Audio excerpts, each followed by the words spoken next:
Welcome to the Lost Signals Reviews, the American Film Institute's Top 100, where we critique the supposed 100 greatest American movies of all time. Join us as we decide if they're worthy of the Mott's Top 100.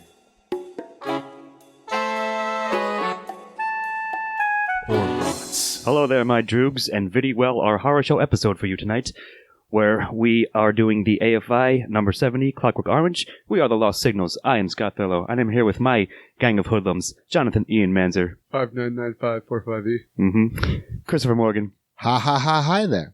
And Stephen Amosi. Hello. And as I mentioned, we're going to do Clockwork Orange, the Kubrick film, and I believe Ian has prepared a somewhat of a logline/reference for us. Genius is a powerful word, but there's no reason to use it unless you're talking about the Kubrick. Then there's really nothing to it. Exactly. And with that, why don't you explain the plot of Clockwork Orange? So, a gang of young rapscallions goes on a bit of ultra-violence, some gang beatings and rape Local and all scraps kind and of so stuff. forth. And eventually a power conflict kind of emerges between the gang, and they set him up to go down to prison, which he does. And he tries to get out of it by going through psychological conditioning. The Ludovico technique, Yes. famously and, invented from this work. Yeah, and whether he's conditioned for society? Not really. They don't care. He's not going to commit any more crimes. But he found his way into Wall Street, so everything's cool. He's conditioned to literally be a bootlicker. Mm-hmm. Yeah. Well, that was the goal. But he Right. became, at the end, the great Patrick Bateman at the end. Mm-hmm. Like a place where he can hide his sociopathic tendencies in a way that is okay to exist in society. And it helps the government retain their power and Absolutely, save yeah. face. Yep. And I like the ending where he's like into it and then realizes he's a pawn and then realizes, ooh, now I can get away with this. Yeah, Oh, of yeah. course. It's such a great 4 minutes at that end. So I don't know where else to say this, but as a bit of trivia, as we're trying to throw in here and there, so Anthony Burgess wrote the original novel Clockwork Orange, which Kubrick then adapted for the film.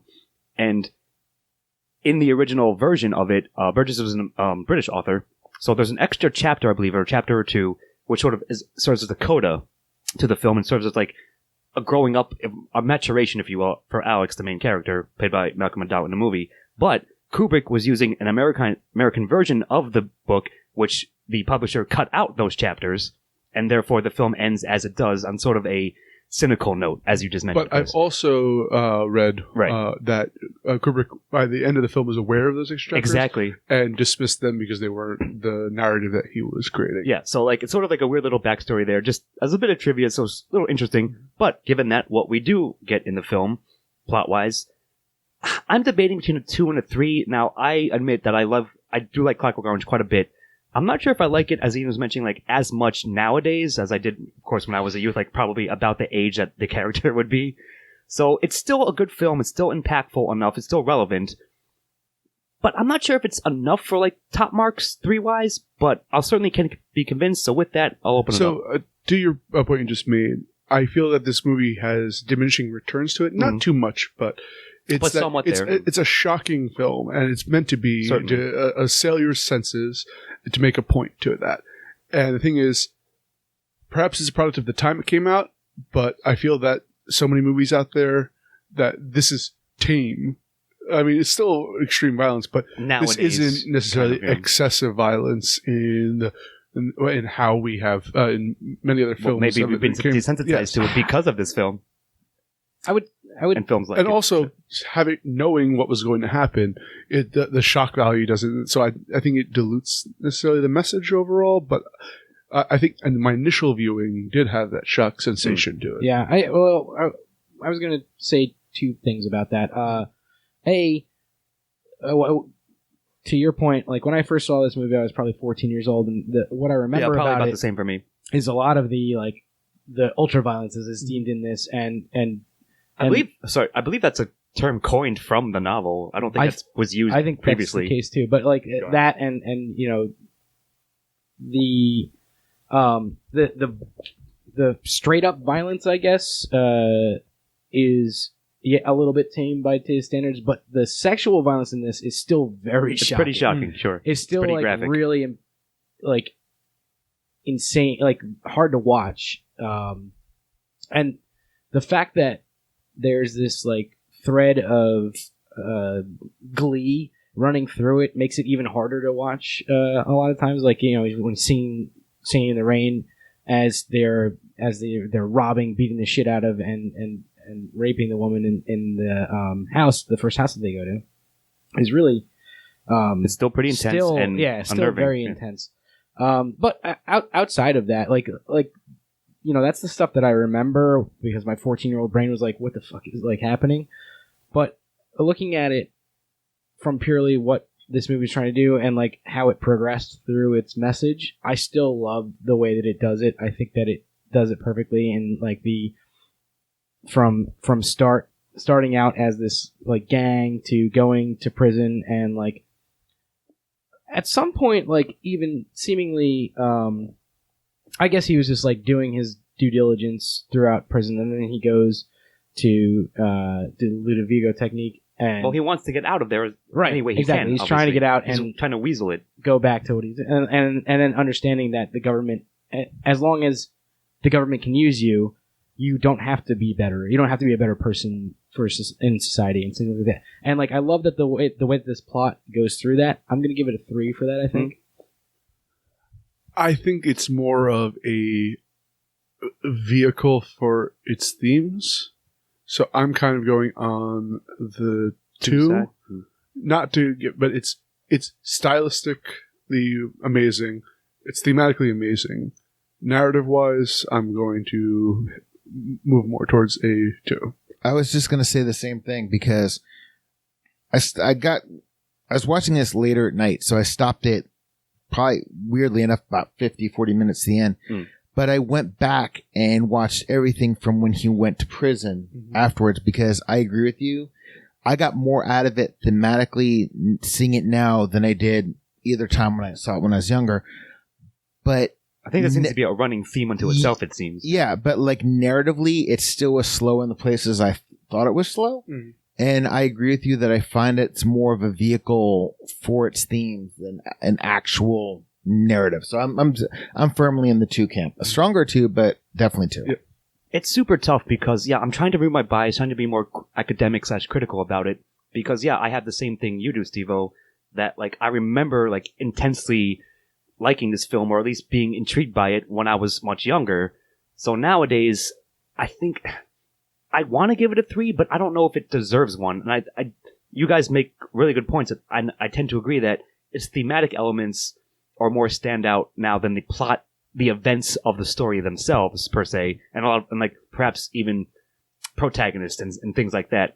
Style you mentioned. So I think I may come down on a very strong 2, but not quite a 3, just for that reason. But it could have almost got there. Okay. I mean, But I think I'm going to settle on that. I'm not gonna. Yeah, but I don't begrudge your 3. Like, it was yeah, close. That's exactly what I was going to say. I don't begrudge you guys the 2s. I didn't mind the parts that were a little bit slower. I thought that I liked seeing the movie breathe a little bit, and like that goes into because the beginning of it is so like fast paced and like It's very rapid. Like Yeah. throws a lot of shit at you. Yeah. I think that it's nice when it like kind of widens out and slows down and breathes a little bit. I got you.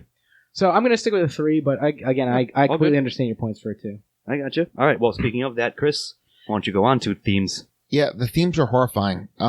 Because the first thing that jumped out at me, and the reason I watched it from the time I get to prison, was obviously prison reform, and then it went back to behavioralism versus Free will.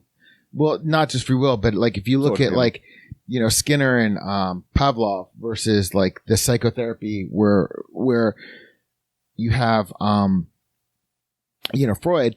The answer or the fault always lies in the middle. And the government, who was saying you cannot change a person just by changing a person's behavior, was right.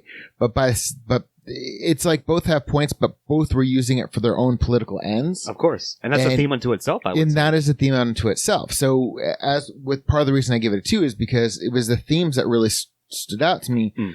But I mean, those are, we could all do a podcast in any one of those parts. And there's That, I think, is what I was going to say. Yeah, I was going to say. So I'm just going to stop it. Like, if you want to look at the machinations of prison reform and how we look at what is good, what is reform, behavior versus morality, like in terms of, curbing somebody's behavior is not curbing what's going on inside and vice versa. So I'm going to give it a very strong 1 because I'm actually going to stop there because it just loans itself to so much It's discussion. very dense. Well, we're about to get into that conversation because I'm very interested in talking about it. One of the things that I'm very surprised by watching this again was in a sense, moral authority that the church actually had in this. Yeah. Because they actually make the argument for that it's the idea of it's not the outward appearance that matters, it's actually the idea of redemption within oneself versus, in a sense, to lump these to the kind of conservative viewpoint of these people must be punished, eye for an eye, and which is also a religious idea, but also the kind of liberal concept of, well, as long as they act and hide their baser instincts, we don't have to. We can turn a blind eye to the rest of it. Yeah. As long, even if they can still have all these desires, but as long as we don't have to see it, it's okay. And it's interesting to me, they're not really, aside from the church, which actually comes out, I think, fairly well. The priest in is this. the one who I speaks agree. up about it. Yeah. Both, it's not making a definitive conclusion to which one's better. It's just showing a kind of a heightened look at, or an absurd look at a situation to ask, I think, important questions. And I think it's funny because when you first introduced to the priest, you kind of expected a lot of common attacks on religious dogma, but he was the only one who was genuinely cared about his soul, for lack of a better purpose, a better description. Yeah. Yeah. I mean, the themes in this are so strong, and as you mentioned, there's this really interesting idea of. I look at it as like the government, whether it's this more conservative or more progressive, for lack of a better term, government. Basically, you're not a useful human unless you can work for us. It doesn't matter unless you're a puppet. It doesn't matter if you're some like way. a saint or the worst person in the world. If you're useful to the government, you're fine. And that's how I look at the end. They realize that he can be useful to them, so they give him back his ultra violence. They basically put a PR spin on it and keeps them in power, and therefore Alex is now a tool for them. It's also Alex realizing that if I do play along and wear the mask, then I can do my civility, my depraved acts as well. I can get away with it. Right, but that's exactly what it is. Like the only reason you're punished is for possibly fucking with the government's rule of law, right? Like it's the system, the prison system in this movie exists solely to and to try and make him into something that is either a good citizen who will shut up and that makes the government be look quiet, effective, and or good. Yeah. To make the government look like they're effective when he goes to do the technique. And that's foreshadowed when his droogs become police. Police, yeah, of course. absolutely. And they basically say we can do whatever we want because we have this mask of even responsibility. They called back to it too. They're like, well, now we hire hooligans as police force, and that makes people feel safe because they beat up the other criminals. But even prior to them growing, the first time you see the police, they abuse him as a prisoner. Yeah. So the idea is that you're right. they're just another gang in a certain way. So Exactly. Yeah, I mean, this movie, it's dense with themes, and perhaps, again, I saw more in it now that I'm turning a more critical eye to art in general, but certainly it's always been there, and I think it's as relevant as it's ever been, perhaps more so, and I was going to, of course, do a shout-out / references. I know Life of Crime brought me to the sorry fate, but I blame society, obviously, but it's not even really that. That's my joking thing to throw in there, but the prison reform thing, certainly, they mentioned that a number of times. It's outright addressed in the film, and the priest speaking up, he has no choice. He's a good, in quotes, good, moral, upstanding citizen, but because you force this upon him via, basically soft sci-fi techniques, Right. But then it's a commentary upon the nature of humans themselves as well. Mm-hmm. And especially the ending, as you mentioned. Two other things I want to mention quickly is one is the nature of the person who has loftier ideals in the writer, but can't escape the baser instincts when he can get revenge. Even he himself, of course. Yeah. And also, I believe, I might be wrong about this, but I believe that there are hints to Crime and Punishment, Dostoevsky's novel. They sprinkled a couple of references. Being influenced on this work, and very similar discussion of morality and what it means to seek forgiveness and redemption, and all that. It comes to a different conclusion, even though I don't think this really comes to a conclusion more so than just asking questions. Right. But sometimes that's kind of the point. Yeah. I was going to say, like, more effective, yeah. But that was the thing I always loved about Battlestar Galactica, the remake, and something Ronald D. Moore said. He goes, we try not to answer questions. We want to ask questions. And that's the point of like any good speculative fiction. Sure. That's fair. Is to ask the Doesn't questions. make you think about the idea. Exactly. So, yeah. I mean, I'm definitely giving it a pretty strong one. I think Absolutely. we all are. And just to cap off, I think, as you said, Chris, indeed, you can delve into the themes of Clockwork Orange quite deeply, and there probably have been many things written about it, and we can make an old podcast just about that. But that means we're all giving it a very strong one. Yes. It all holds up. And Scott, you're just a suburban punk, just like me. I know, but it still hurts. Anyways, so let's go on to Antagonist. Kind of an interesting one, and that'll be you, Steve-O. Yeah, I mean, I guess the antagonist is like the system or the government, right? In this, well, at first it's sort of the characters themselves, but sure. Then, of course, the broader picture. But that they are also your like entry into this. Yes. So like they are they might be pieces of shit, but they're still the protagonists of the movie.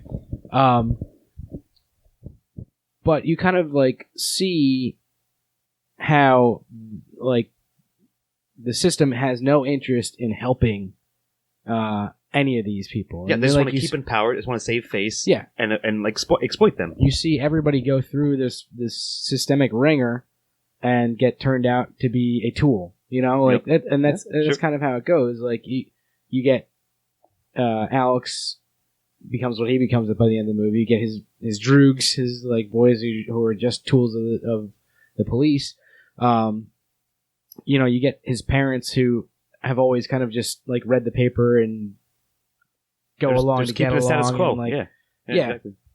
You have even like, well, I don't know. So like the writer is the one that speaks out against the government, but he gets like, and I guess that's the other thing is like talk out against the government. No matter if you're in the right or not, you're getting put away for a long time, which is what they say about him at the end.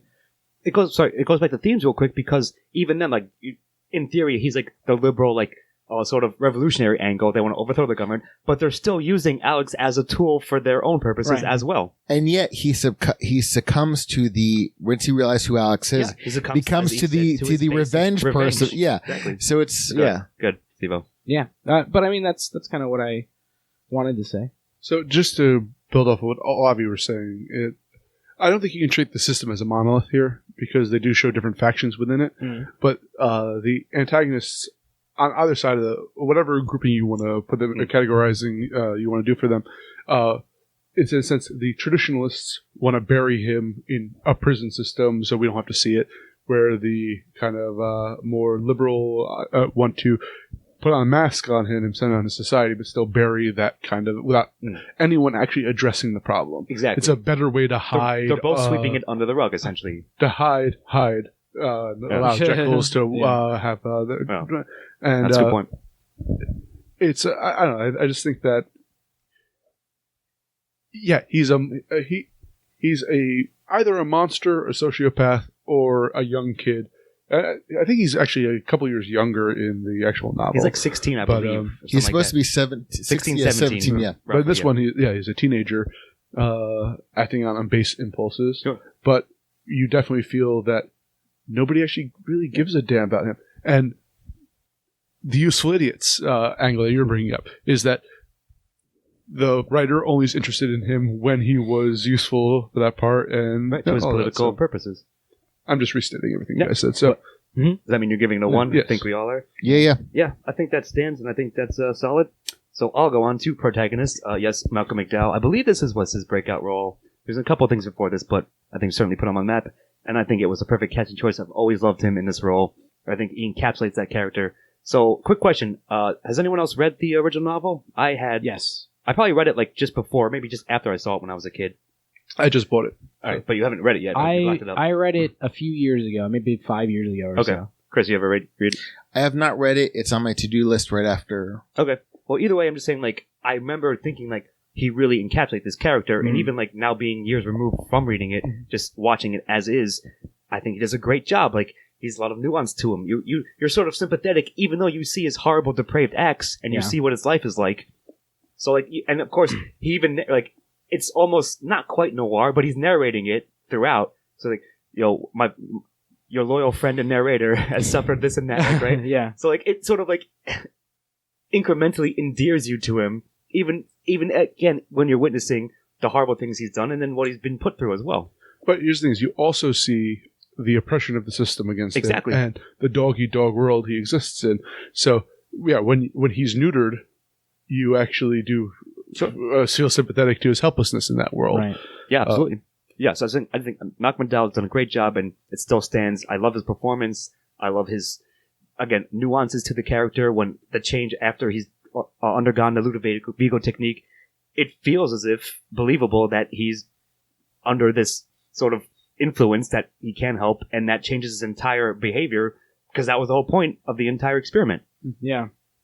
Yeah, I'm giving him a strong one. That's really all I'm saying. Good. I think it's really fascinating the changes that he, undergoes in this movie, and does a really good job. The acting is top notch. Yes, like exactly. showing the changes that are happening to him, and like his change of, like, going from change of circumstance to change of mindset back to like original mindset is like a really it could have been, well, obviously it's Kubrick, so he's gonna get the performance that he wants. Do another but, like, take 127 times, Steve. yeah, but I mean, it's really fascinating watching this character go through all this and like really changing, but despite like changing outwardly, and that kind of slowly changing him inside as well, and then like going back and knowing that was like his original self was always there at the end of the movie. Like there's a lot of really interesting dynamics happening with this character, and while I don't think he's a great guy, I think that this character is incredible. It's certainly a fascinating journey. Yeah. And I'm going to give it 1 for that. All right, good. So I have a quick tangent. As you gentlemen know, I just want to say that I did a little bit of time, and one of the things that they talked about, and maybe this is going back to things for a second, but you triggered something in my head on that. Is the idea is that a lot of the problems with rehabilitation is that people get sent right back in the same situation they were in prior. You can't, no matter how well you try to rehabilitate someone, if you send them right back to where they started. So you see him leave, and basically his past comes back to haunt him. Yeah. So True. maybe Past comes back to fuck him up. Oh yeah, Yeah. Both in the sense of his former soldiers or droogs who attack him as now as cops, or people wanting revenge on him for his former acts. Perhaps he would have been bought into that system and been a good person. You never know. Sure. On that, if he had changed his way, but that world, because he just went back to It's where almost he like a vicious was. cycle, kind of. It is, and I know some people who went like, I go back on the street. I'm going right back to my neighborhood, right back to all the old people I used to know, and I'm right back there. And I think that's what makes us kind of sympathetic to him as well, is that we see he never had a chance. Yeah, that's a good point, and certainly that is there prevalent through the film. Exactly. Chris? And the one thing that I agree with everything you said, Ian, and won't go off on the tangent I want to, but I am going to say this. The one thing that I found interesting about this, and this may or may not make him a true sociopath, was he always knows the right thing to say. Like, he always knows how to address everybody in context. Yeah, well, he's gaming it. Yeah, but what I'm saying is that kind of, he is definitely verbally a marker for the themes of this film. Sure. Oh, Okay. so Go ahead. one last thing is that I also have that thing that we have an unrepented narrator who's telling you the past. And yeah, I saw the movie before, but it didn't strike me again that they're giving away the ending Yeah. automatically. Yeah. The entire Absolutely, time. yeah. And they played that really well. Anyway, It's I was going to mention a silly thing. at the end of the movie when he's like forcing the guy to feed him with his like. He's like basically trolling him, man. I was laughing the entire time, but also I wanted to punch him in the face like so bad. I was like, Yeah, well, you're such a dick. that's the moment when he realizes like he can sort of get one he's over. got the power, right? Like a little bit. Exactly. But it also goes to the idea, and they do this a couple times, of the infantile nature of it. Mhm. That he's back to a helpless baby who needs to be fed by others. Yeah, for sure. And and there's I was going to save this for a little bit later, but there's one where the one Droog, when they betray him, or they're going to, like, they're trying to do the power play, he's doing the driving thing to show kind of hint visually that he's in the driver's seat now, but he's also in a crib sitting there. Yeah, And that's true. There's a constant infantile messaging with these power a lot of that Yeah. bleeds over the style, but you're right. It's certainly there. Like, it's not like maybe obvious, but it's obvious enough, and it's very nicely integrated throughout to sort of reflect the nature of them. And I have to say, I rewound that feeding scene like 3 times because that is so magnificent. Those last 4 minutes of this movie, the feeding scene where he's being fed and then all of a sudden opening his mouth like, feed me now. You can see like his facial expressions. It's like again, McDowell encapsulated it so perfectly. But that whole last bit was magnificent. Yeah. All right, very nice. One's all around, it seems, and there's also kind of one I'm not sure about. But E, why don't you talk about the secondary supporting characters? So why I'm going to give this a 1 is that after I've seen this movie like twice and maybe 3 times before this, but I haven't seen it in years. Yeah. I still have images in my head of the characters and the secondary players in this. Not so much as parents, but Billy Boy, who I think has a slightly larger role in the novel, but nonetheless, I believe, yes. Like that, if I remember. his droogs work really well. I mean, the one guy is kind of the timid one, but I have a distinct idea of the personalities of all of them. The others. The writer, I have the minute I saw the yoga mom character, he got flooded back in me. The memories. All these characters have kind of are part of this world developed by Kubrick, and I think that for the most part, and even so, the debates between the different segments of the science versus the religion versus the authority figures, I think they work really well. And they're not just forward for the themes, but they're either exemplars for the themes or they're fully fleshed out characters in this world. I was going to say that without the supporting characters, there would be no reason for him to act or react, and vice versa. In other words, he works in conjunction with the greater antagonist and the supporting characters to help sell the story. So, I mean, there are different characters that stuck out in me because it's been a while since I've seen this, but thematically, without the different levels and machinations of each supporting character, there's not a wasted supporting character. That's a fair point. Anybody who speaks in this film has a point, and anybody who doesn't is just window dressing. See, I was going to say, like, not in a cynical way of saying that, sorry. I wasn't sure about this one, so that's why I'm glad that you guys talked out a bit, because initially I was going to say something like, there's so many, like, 1.5 dimensional characters. Like, yes, a number of them are, like, sort of basically walking thematic elements, but they do have personalities, and that means, like, they have to encapsulate something, which grants them a personality, I guess I want to say, like, bizarrely in that way. So, yeah, and I do like the point you made there at the end that anyone who has something to say is impactful, is not just when addressing anyone who doesn't. Like, for example, one of my not favorite scenes, but one I thought was humorous is when he meets the 2 women in the record shop and has, we'll say, consensual relations with them, and it's sped up, like it's them having an orgy essentially, but sped up to like like, you know, that theme, that musical element. So yeah, like, I guess I will say that having listened to you guys, I'll give it a solid 1 because of that fact, because of that bent to it, that angle. Yeah, what do you think, Steve-O? I really like what you guys mentioned. That the characters like just stuck with me, and have stuck with me through the years. It's been a number of years since I've seen this as well, and same thing. Like I just all these characters are memorable, and Chris, kind of what you were saying, like it is kind of the case that all the supporting characters are like tentacles of the antagonist, right? I like that description. Yeah, but like That is awesome. but they all do have their own feel and they're their distinct own, unto themselves. yeah, and their own thing, and that is those two things combined make them really strong to me and memorable. So I have to give them a 1. I also want to bring up one last quick point with the Yoga Mom. It's almost a subversion of what you expect that character like because they set it up a cat woman kind of helpless, and she stands up for She probably herself. has the best like duel with Alex that anyone else has. Sure. And just denying him power over it, which forces him to kill in a lot of ways with the example of masculinity that Sure. he does. Right. It couldn't be any more Freudian, like really. But And the thing I love about this, and this will definitely once again reinforce the themes and probably the antagonist, was that the arresting officers and his truant officer all seem to be kind of happy that the woman ultimately died. He didn't know he killed her. Yeah. And they're like, she died.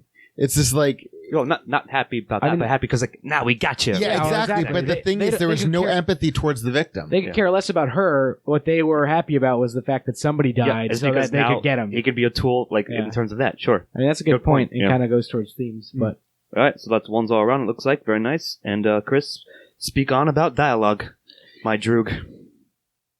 The verbal and nonverbal dialogue was great. Yes. It really was. I mean, because everything that was said was just as important as everything that wasn't said. And I think we've mentioned it before. Malcolm McDowell's facial expressions said a lot. The writer who is waiting for this revenge to, for his friends to come over, who is, seething, said a lot. I mean, everything, there was not any expression that was wasted in this film, and there was no dialogue that was wasted in this film, like verbal and nonverbal. I have to give it a very strong 1. So, as a kind of a linguist, I was going to toss it to you because of that. Yep, good. I'm fascinated by the language they came up with. A blend of English, street language, Russian, Slang Dabachka. stuff, Malchik, horror show. boy. It's beautiful. Like, you read the novel. Do they have that? Yes, speaks yeah, out from itself? there. that's where it comes It from. is Yeah. an absolutely beautiful There's construction actually more of what it in the novel than feels there is in the like a legitimate, fleshed out. I don't know if it's a Creole necessarily, but like a derivation of a street derivation of English, and it felt very real. Like this is sometimes you have movies that try to do that, and they'll throw in like a phrase or two. This one They don't felt go like all a the way. fully It felt fleshed out organic, you're language, saying, I think, yeah. And I think it was helped out a lot because Malcolm McDowell pushed for him not to use a Cockney accent, but to use his Northern, because it was a smoother transition. So it was aesthetically pleasing to hear. Sure. It felt No almost matter how Shakespearean at times Yeah. when the bar scene. call. Yes. But I think that's to the effect of what they're trying to accomplish of making themselves feel superior, even though they're using what we would consider a falsity of English, or vulgar bastardization terms, of if you English, will. yes. Yeah. I mean, I completely agree. So I saw this movie long before I read the book. But when I read the book, it's really fascinating. It's a little bit difficult to get into at first, but there is like more of it. You start to pick up on it. Yeah. Once you start to pick up on it, like it kind of snowballs into like this complete understanding of almost a new language that you pick up like really easily. As you go further and further on, and it's the same thing with the movie. But with the movie, you kind of are pulled through, where you have to actively do it with the book. But it accomplishes much the same thing, where it becomes this like, oh, now I get that. When he says It's this almost- slang half bastardization word, you know what he means. Yeah, I mean, it's very much, there have been other people, as you mentioned, there have been other things that have tried to do this, not as well, but there are certainly things that try to do similar things and do it really well. Oh yeah, sure. And I just want to give a shout out to Letterkenny Mm-hmm. for doing a similar thing. All right. Fair enough. Which has its own kind of language, and it's a very different type of show than Clockwork Orange, but it does it very like it comes up with its own language, which is a lot of like what you get out of this film, and by the end you're like, oh yeah, I'm hip to this fucking This jive. is some real horror show shit. Yeah. I'm into it. Yeah, I want to video more movies like this. Yeah. No, I mean, I still agree, and yes, it is a bit more pronounced in the novel, but I think it seems like they do a good job of translating it into, and like, maybe I should have said this like earlier, but it's never outright stated, like explicitly, but it seemed to be implied that they're living like some sort of like weird dystopian future, right? Like the cars are like, at least for the time, are futuristic, right? Shit like that. So like, it's implied that like, this is the world they live in, and that language has always existed. I think It's almost the British Warriors. yeah, kind of, yeah. Yeah, I think it's That supposed should have to been a be good like logline. near future. Like I think it's supposed to be like, this is Like, what Britain's heading towards. They're, 20 like, in the minutes midst into the of- future, or whatever that trope is. Sure. Droogs come out to play. Yeah, Yeah. exactly. Billy Boy came out to play. But yeah, so like, I agree with that, and I don't know if I'm jumping the gun, but Chris, you might like this specifically, because for the next question, the music is sort of its own dialogue as well, because of the way Kubrick incorporates it and matches shots to the energy of the music, I guess I'll say, the beat of it. So I'm going to throw that in there as well and give it credit, and looks like we're all giving dialogue ones anyways. And with that, as a transition, Steve-O, talk about the style. Yeah, I mean it's Kubrick. Kubrick. It's Kubrick. But as you mentioned, like, frame a painting, honestly, man. this might be one of my favorite movies of his in terms of style. I mean, it's up there. I guess it's hard to pick now to think about them all. But like, it's got this like sense of inertia. This movie, like, you're always feeling what Alex is moving towards. You know, like, Yep. and you don't necessarily know what it is, but you feel the pull towards it. And you know, it's a brilliant movie in terms of the colors it uses, as you just mentioned. The music, the sound effects are amazing. The sound design is amazing. The costume design is incredible. The set design is incredible. Like, every part of this movie is just awesome. And I mean, I don't know. What Visually else to- fantastic. Yeah, I don't know what else to say. But yeah, I'll leave it at that. I mean, make it big. I love the use of 60s, 70s futurism. Yeah, as we were saying, it's the Xeros shit. it's awesome because looking back on it now, when you look at speculative fiction, you could see the people that were like kind of going timeless and people who were stuck in the time. But the one thing I want to move on, the one thing I was going to mention about the music was Walter Carlos, later Wendy Carlos, did the music that wasn't classical music, as a lot of Kubrick like is. the sort of motif music with like Yeah.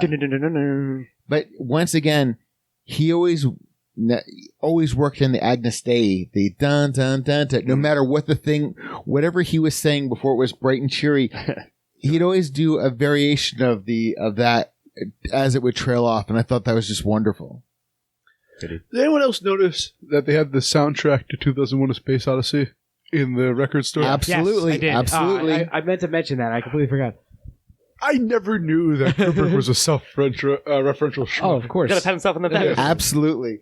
And also really just quick, one thing I noted was I don't know if I know they were kind of contemporaries, but the Ken Russellisms, like when they showed what was in his mind and they showed him the vampire teeth, the explosions, there was a lot of like things that Ken Russell would do that he did, which I loved. I mean, that's something that's been like parodied and like done many times over. Like, for example, South Park comes to mind. Like, you've seen that a lot. The Ludovico with Archer. Yeah, I mean, just everything. Like, right? So I'm glad you mentioned that, because probably maybe one of the most famous things from Clockwork is when he's in the chair and has his eyes like clamped open and like screaming about it. Like, that's been taken out of context so much, but of course it works so much better in context. But even like just the general shots, a lot of them, like, if you guys notice, there's a lot of like hallway shots in the jail, when he gets taken, moved back and forth between them, his apartment even. It's just very imposing, like huge long shots. Right, so like I noticed that like Kubrick used more of them, it seems, in this one. And yeah, just everything else, of course, Kubrick really is. We should have just said that and ended it there.